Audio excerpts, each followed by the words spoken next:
Selamat datang kembali.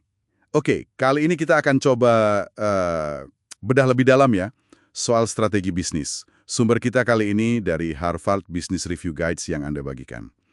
Misinya jelas nih, kita mau paham apa sih strategi itu sebenarnya. Kenapa kok sering salah paham, dan kenapa ini bukan dokumen mati, tapi sesuatu yang hidup dan belajar terus dari lapangan. Siap ya? Mari kita bongkar. Nah, ini nih, kebingungan yang paling sering disorot sumber-sumber ini. Soal definisi strategi itu sendiri, ya kan? Sering banget yang katanya strategi, ternyata cuma daftar target. Kayak pokoknya pendapatan sekian miliar gitu. Atau malah cuma, deskripsi cara kerja.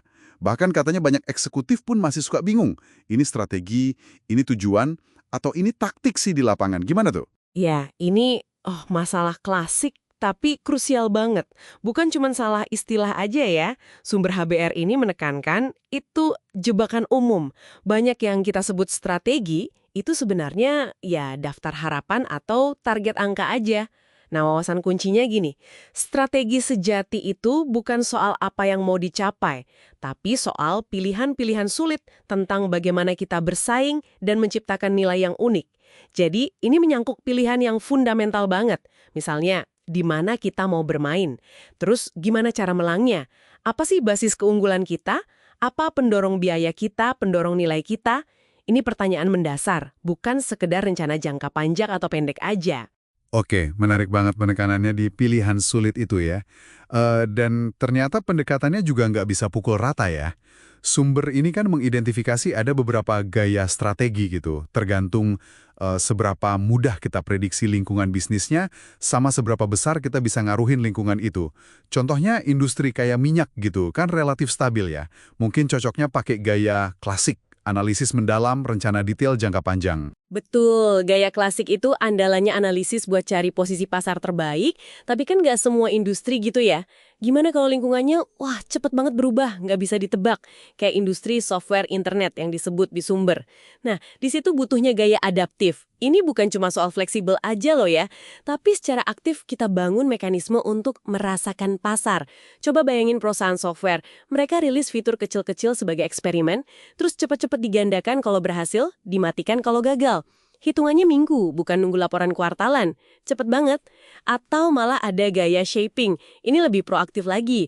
Perusahaan justru berusaha membentuk pasar atau ekosistem baru, seringnya bareng mitra. Oke. Ada klasik, adaptif, shaping.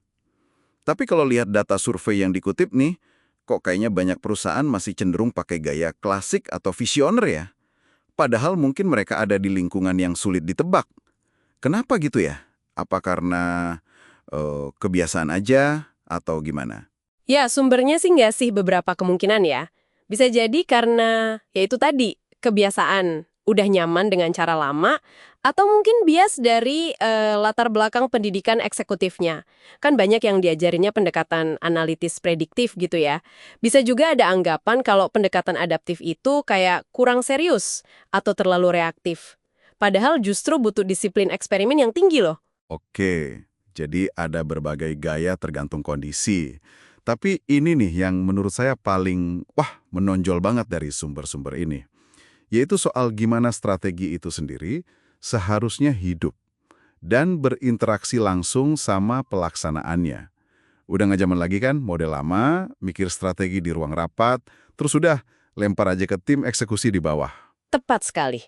Ini mungkin insight yang paling krusial ya. Sumber-sumber ini benar-benar mendorong kita lihat strategi itu bukan kayak rencana final yang kaku. Tapi lebih sebagai, hipotesis terbaik kita saat ini. Nah, hipotesis ini perlu terus-menerus diuji. Divalidasi, disesuaikan lagi. Lewat apa? Ya lewat tindakan nyata di lapangan. Jadi eksekusi itu bukan lagi sekedar, oke laksanakan, tapi jadi mesin pembelajaran buat strategi itu sendiri. Wah, kalau gitu ngelihat strategi sebagai dokumen statis itu kayak, kita punya peta cuaca tahun lalu buat ngerencanain piknik besok ya. Berisiko banget pasti. Sumber-sumber ini kan nyebut contoh kegagalan kayak di Wells Fargo atau Volkswagen. Apa sih benang merahnya di kasus-kasus itu? Benang merahnya itu adanya keterputusan ya, antara strategi awal yang mungkin kelihatannya brilian dari atas, sama realitas yang terjadi di lapangan. Ada data, ada sinyal-sinyal peringatan dari bawah, tapi diabaikan atau nggak nyampe ke atas. Seringnya ini diperparah lagi sama budaya perusahaan yang nggak toleran sama kabar buruk, atau nggak mau dengar jawaban nggak bisa. Akibatnya, eksekusi dipaksain terus, padahal asumsi strateginya mungkin udah nggak valid lagi. Strategi jadi kayak dogma, bukan hipotesis yang siap diuji. Nah, sebaliknya, contoh Neste tadi, perusahaan minyak Finlandia itu, wah luar biasa ya. Dari perusahaan minyak tradisional, bisa transformasi jadi pemain utama bahan bakar terbarukan dari limbah. Ini pasti bukan sekedar jalanin rencana awal plek-ketiplek kan? Jelas nggak mungkin. Transformasi Neste itu contoh bagus banget dari strategi yang berevolusi lewat proses belajar. Mereka pasti, ya, banyak melakukan eksperimen. Menghadapi kegagalan juga pasti ada, belajar dari pasar. Terus secara bertahap mereka sesuaikan arah strategisnya. Berdasarkan apa yang berhasil, apa yang enggak. Ini nunjukin banget kekuatan kalau kita memandang strategi sebagai proses belajar yang berkelanjutan.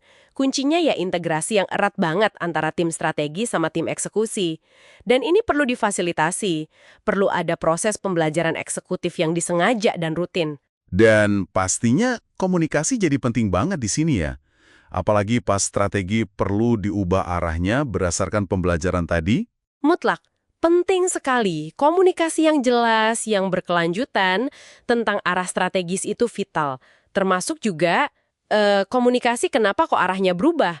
Harus dijelaskan, ini loh hasil pembelajaran kita dari eksekusi kemarin. Supaya apa? Supaya seluruh organisasi tetap selaras, tetap termotivasi. Semua orang jadi paham gimana kontribusi mereka itu nyambung ke hipotesis strategi yang lagi kita uji bareng-bareng.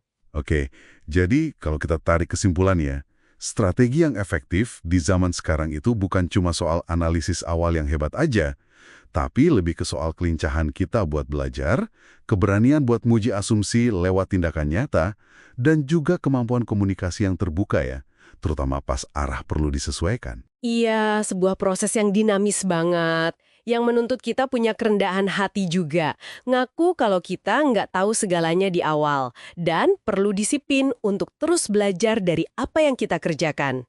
Nah, ini satu pemikiran terakhir buat Anda bawa pulang nih. Kalau strategi Anda itu ibaratnya serangkaian hipotesis yang terus diuji sama eksekusi, kira-kira mekanisme atau ritual konkret apa sih? Apa rapat mingguan, apa dashboard khusus, atau sesi refleksi tim mungkin yang bisa Anda bangun atau perkuat di peran Anda sekarang? Tujuannya ya untuk secara aktif mendengarkan bisikan data dari lapangan itu, terus menyesuaikan asumsi strategi Anda. Terima kasih sudah menyimak pembahasan kita kali ini. Sampai jumpa lagi.